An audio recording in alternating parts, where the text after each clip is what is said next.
안녕하셨습니까? 파크리지교회 이주호 목사입니다. 시냇물 길 위에서 1번 강좌입니다. 시냇물 길 위에서는 김영국 목사의 저서를 참조하고 있습니다. 여러분들께서 시냇물 길목에서를 들으신 분도 있고 듣지 않으신 분도 계실 것입니다. 시냇물 길 위에서는 이 그리스도인으로서 풍성한 삶을 누리기 위해서 어떻게 해야 할까? 그 첫걸음은 무엇이며 또한 바른 걸음은 무엇인가에 관해서 논하고 있습니다.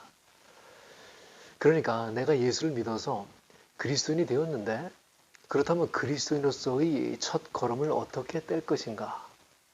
그리고 또 신앙생활을 내가 오래 해왔지만은 별로 변화를 느끼지 못하고 그저 명목상으로 크리스천인 분들을 위해서 마련한 강좌입니다.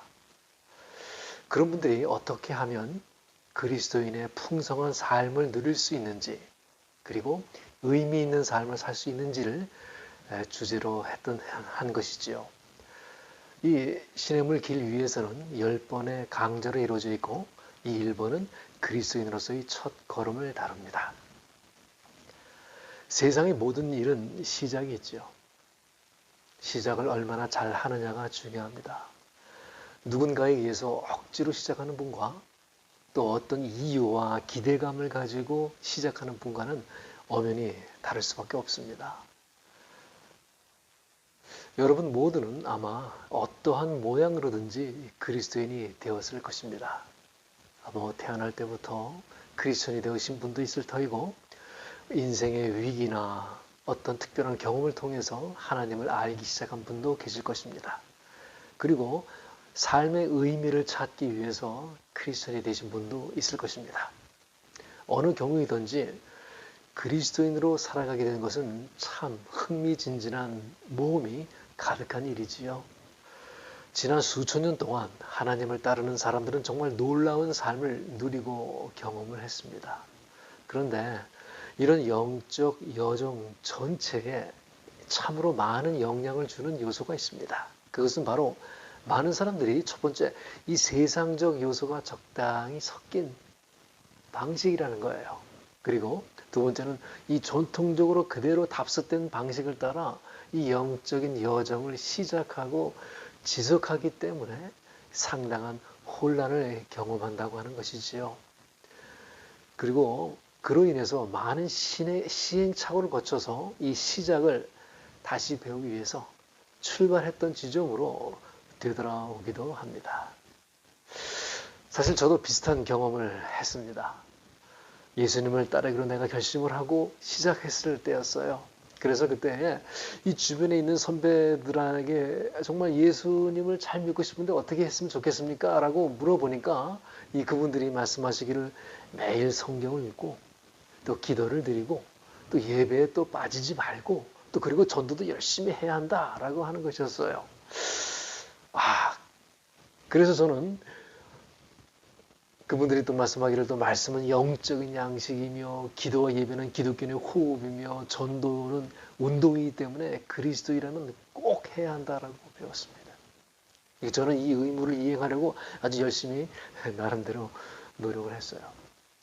어떻게 해야 하는지 왜 해야 하는지 등의 방법을 잘 몰랐지만 해야 한다라는 의무감이 있었고 또 그러다 보니까 기도와 말씀 생활이 부족하게 되어서 좌절감이 들기도 하고요. 또 하나님 앞에서는 이 죄책감도 많이 들었습니다. 그것은 신앙의 그 여정 가운데서 이 중요한 부분을 놓쳤기 때문에 일어난 일이지요. 물론 세월이 지나고 신앙이 성장하면서 이 기도와 말씀이 정말 우리 신앙생활에 없어서는 안 될 중요한 부분이라는 사실을 확인을 했습니다.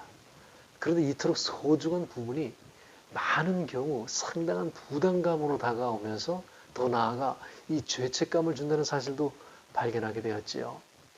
정말이지 많은 이들에게 신앙생활은 기쁨이 아니라 무언가를 해야 한다는 부담이었습니다.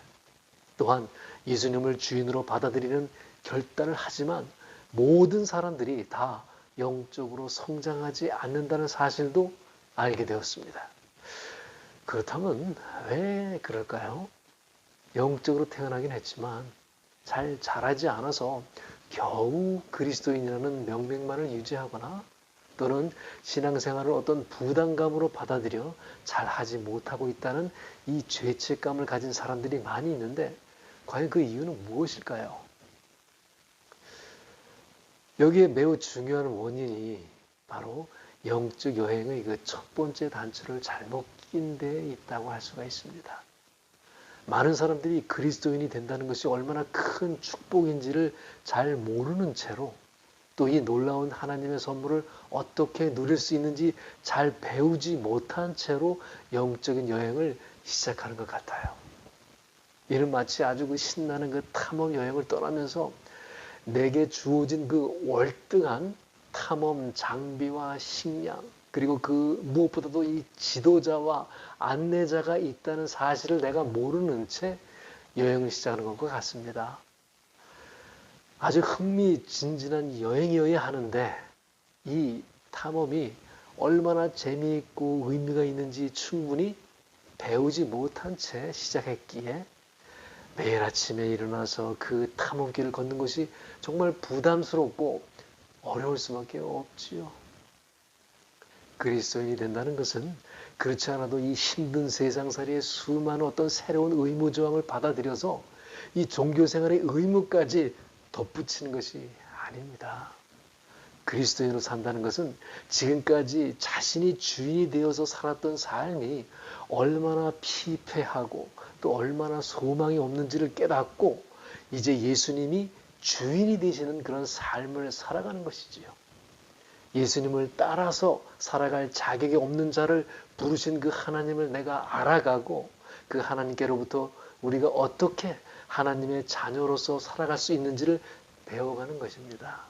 그래서 하루하루 그 하나님의 뜻을 이루며 자신이 이 땅에 존재해야 할 이유를 찾아서 자신만의 최선의 삶을 살아내는 것이 바로 그리스도인으로 사는 삶이겠지요. 자, 그러면 예수님이 어떤 말씀하는지 그 유명한 구절이죠. 마태복음 11장 28절부터 30절 말씀입니다. 한번 볼까요? 마태복음 11장 28절부터 30절입니다. 수고하고 무거운 짐진자들아 다 내게로 오라. 내가 너희를 쉬게 하리라. 나는 마음이 온유하고 겸손하니 나의 멍에를 메고 내게 배우라. 그리하면 너희 마음이 쉼을 얻으리니 이는 내 멍에는 쉽고 내 짐은 가벼움이라 하시니라. 그랬어요. 예수님께서 수고하며 무거운 짐을 진 사람은 모두 내게로 오너라고 선언하신 이유가 바로 여기 있는 것이지요. 예수님은 우리가 우리 삶의 주인이 되어 살았던 그 지치고 피곤한 인생에서 우리를 해방시키고 싶어 하십니다. 우리를 해방시켜서 이 새로운 종교적인 의무를 어깨에 메어주시려는 것이 아니에요. 그분은 우리의 무거운 짐을 벗기시고 더 쉽고 가벼운 멍에를 주고자 하십니다. 그리고 예수님은 자신에게 와서 이 놀라운 삶을 배우라고 초청을 하고 있습니다. 여기 신앙 여정에 가장 중요한 부분이 있어요. 우리 신앙 여정에서 가장 중요한 것은 첫 번째, 바로 우리를 불러주신 하나님 아버지를 알아가는 것이에요. 그리고 두 번째는 하나님과 인격적인 관계를 맺는 것입니다. 우리를 불러주신 하나님 아버지를 알아가고 그 하나님과 인격적인 관계를 맺는 것. 이것이 중요한 것이지요. 우리 영적 여행의 첫걸음은 바로 여기에서부터 시작이 됩니다. 그리하여 이 여행 속에 숨겨놓으신 하나님의 놀라운 축복을 누리게 됩니다. 평생 인생의 모든 영역에서 성장해서 이 하나님이 계획하셨고 우리가 그토록 원하는 멋지고 매력있고 의미 있는 삶을 살게 됩니다. 기독교의 진리는 어떤 그 인포메이션, 정보를 내가 습득한다고 해서 얻어지는 것이 아니지요. 그 이해한 지식이 정말 자신의 삶에 의미가 있는지 깊이 숙고하고 내 삶 속에 적용해 보아야 얻어지는 진리입니다. 즉 머리나 가슴으로만 받아들여지는 그런 진리가 아니라 우리 인격 전체와 나의 삶을 통해서 받아들이는 진리입니다. 이 강좌를 이 자신보다 조금 먼저 여행길을 걸어간 다른 분과 함께 하였으면 좋겠습니다. 그리고 또한 중요한 부분은 각 강좌마다 그 워크 노트를 통해서 함께 나눌 이야기가 있는데요. 그것을 자신의 생각으로 정리해서 써보시기 바랍니다. 이 강좌를 통해서 진정으로 하나님의 축복을, 아니 하나님 자신을 누릴 수 있기를 바랍니다. 그저 강좌를 듣는 데만 그치지 마시고 하나님과 인격적인 교제를 누리는 걸음을 위해서 매주 깨달은 말을 삶 속에 실제로 적용해서 그 축복을 누려보고 함께하는 분들과 이야기를 나누면 좋겠습니다. 이제 함께 하나님께서 준비하신 그 풍성한 삶을 향해서 한 걸음씩 걸어가시기 바랍니다. 감사합니다. 1번 강좌는 여기까지고요. 우리 그 각 강좌 말미에 그 하나님 나라 백성으로 살아가기 위해서 우리가 꼭 알아야 할 하나님 나라에 관한 이야기를 할까 합니다. 오늘 그 첫 번째는요, 예수님의 중심 사상입니다. 기독교 하면 대부분의 사람들이 떠올리는 단어가 있죠. 무엇이죠? 보통 사랑, 구원, 희생 등입니다. 자, 그래서 사람들은 예수님의 중심 사상에 대해서 물어보면요, 어떤 대답을 할까요? 예수님의 중심 사상이 무엇이라고 생각하십니까? 아마 많은 분들이 사랑, 구원, 희생, 십자가, 또는 제자도 등이라고 답변을 하실 것입니다. 물론 이는 매우 중요한 단어들이죠. 그러나 예수님은 이 네 개의 복음서를 통해서 그 네 개의 복음서를 우리가 읽어보면은 예수님의 중심 사상은 바로 하나님의 나라임을 우리가 알 수가 있어요. 그런데 이 유대인들을 위해서 쓰인 그 마태복음에는요, 하나님 나라 대신에 하늘나라라는 Kingdom of Heaven, 하늘나라라는 단어를 썼어요. 이것을 개역 성경이 천국이라고 번역을 해서 이 성경을 처음 읽는 사람들이 많은 혼란을 겪기도 합니다. 그러나 같은 내용의 가르침을 다룬 그 부분에서 마태복음은 이 천국이라는 단어를, 마가복음이나 누가복음은 하나님 나라를 쓰고 있어요. 이 두 단어가 같은 뜻이라는 것을 우리가 알 수 있죠.